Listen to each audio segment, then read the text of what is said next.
guys. Happy Friday. We made it. We made it through week 3. You made it through week 3. I feel like it's been going by like really quickly. I mean, it's one of those things. I feel like it's one of those things where it's going by really quickly, yet so slow. Like it's just maybe, but maybe it's just me. I woke up this morning and I had some first world problems. I have curly hair and my hair is a little dry, so I went on and I put on some treatment in my hair. So no, I'm not losing all my hair because it's a global pandemic and we're quarantining. No, that's not it. It's really just first world problems. And I say first world problems because when I woke up this morning and I listened to the news and I watched the news, I saw a reportage, a report on India. And India has a population of 1.3 billion people, and they were recently told that they had to go in quarantine, and they didn't have. I feel like here it was a progressive thing where slowly but surely we were closing things, and over there it was like a 24-hour period, turnaround period, and it was like done. We gotta stop this before it even starts, type thing.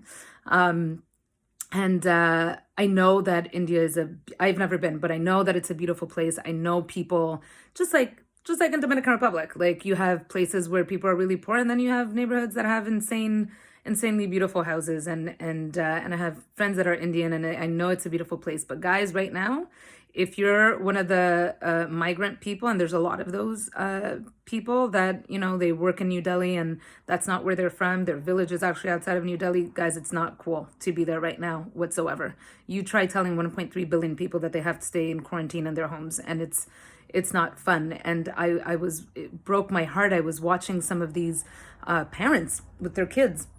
One guy said, and I quote, "I'd rather die of coronavirus on the street than die of hunger because there's no food here." He's like, I can't even give my daughter milk. I have to now, walk and go back to my village.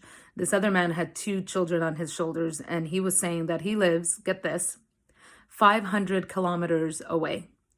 500 kilometers away. And that it was going to take him 1 week by foot. 1 week by foot, because there's no public transportation. There's nothing. 1 week it was going to take him. Imagine that, with kids walking day and night for 1 week straight with no money, no food, no nothing, to having to go back to your own village, because New Delhi is a place, from what I understand, where a lot of people work.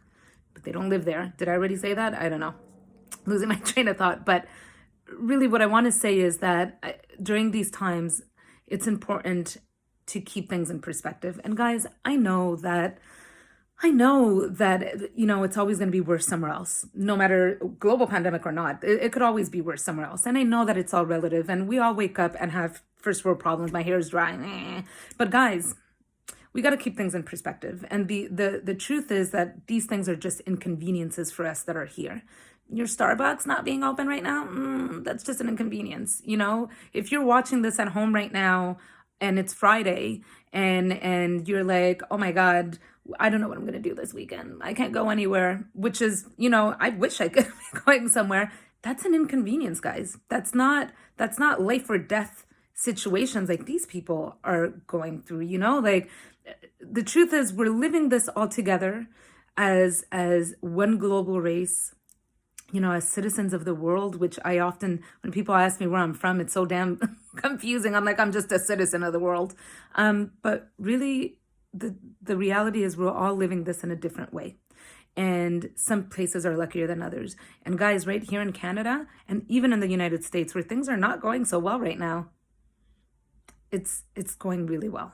If we look at other places around the world and what they're dealing with, if you're watching this at home on your phone and you have a roof, it's really not that bad. You're not walking for 1 week straight to try to get home to your village and see your family and try to make it. It's just not the same thing. And that's what I'm going to ask you. I'm going to ask you to put things in perspective. If you're having a moment where you're having a downer and you're like, but what is even happening right now?